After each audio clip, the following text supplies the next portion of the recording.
All right, let's dive right in.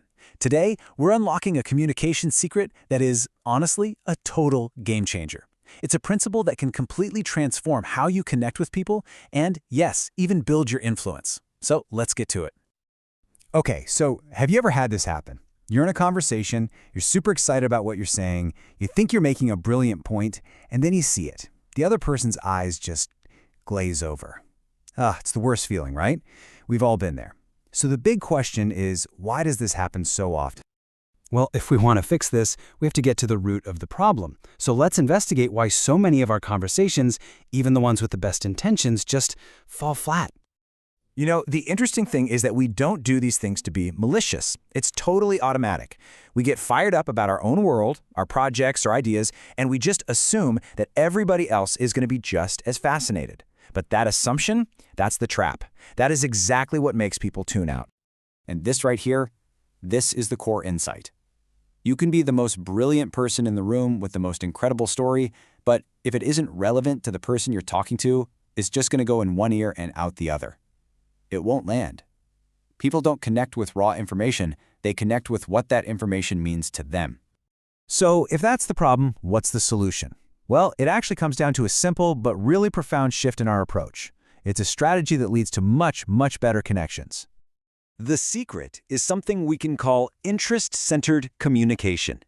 Really, all it means is deliberately making the other person the hero of the conversation. Instead of trying to drag them into your world, you start by stepping into theirs. This quote just nails it, doesn't it? It's a fundamental truth about human psychology.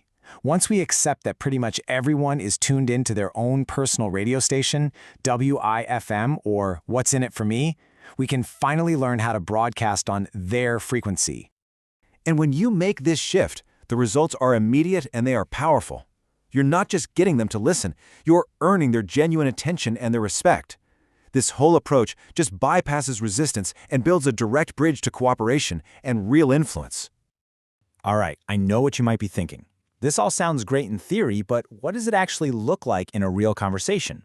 Fair enough. Let's break down some concrete, real-world examples. Just look at the difference here. The first statement is all about me. It basically forces the other person to care.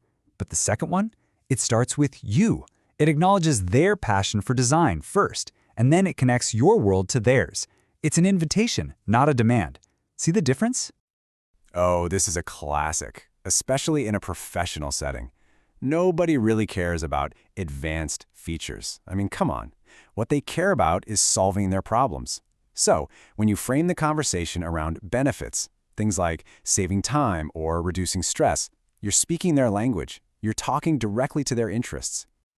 So here's the crucial point. This isn't just a communication tactic, it's an emotional one. When you focus on someone's interests, you're sending this really powerful unspoken message, I see you. I get what matters to you. You are important. And that feeling, it builds instant rapport. And don't think for a second that this is just a skill for salespeople or public speakers. Not at all. This is a fundamental tool that applies to every single interaction in our lives. I mean, think about it. Whether you're a leader framing a new project in terms of how it benefits your team, or a partner talking about something your significant other truly values, or even just networking by asking about passions instead of job titles, the principle is always the same. Focus on them. If you only take one phrase away from this whole thing, let it be this one: relevance creates resonance. When your message is relevant to the other person, it doesn't just get heard, it resonates. It really sticks with them. Okay, so how can we put this into action, like starting today? Let's boil all this down into a simple, practical takeaway you can use immediately.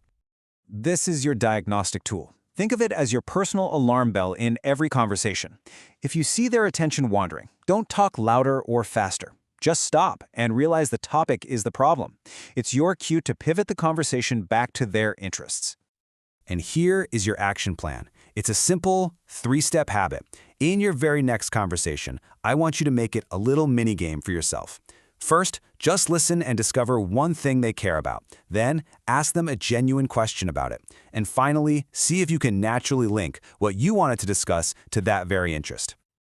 And we'll end on this powerful thought. This isn't about manipulation. It's about connection. By showing genuine interest in what matters to other people, you don't just become a better conversationalist, you become a person who truly matters to them.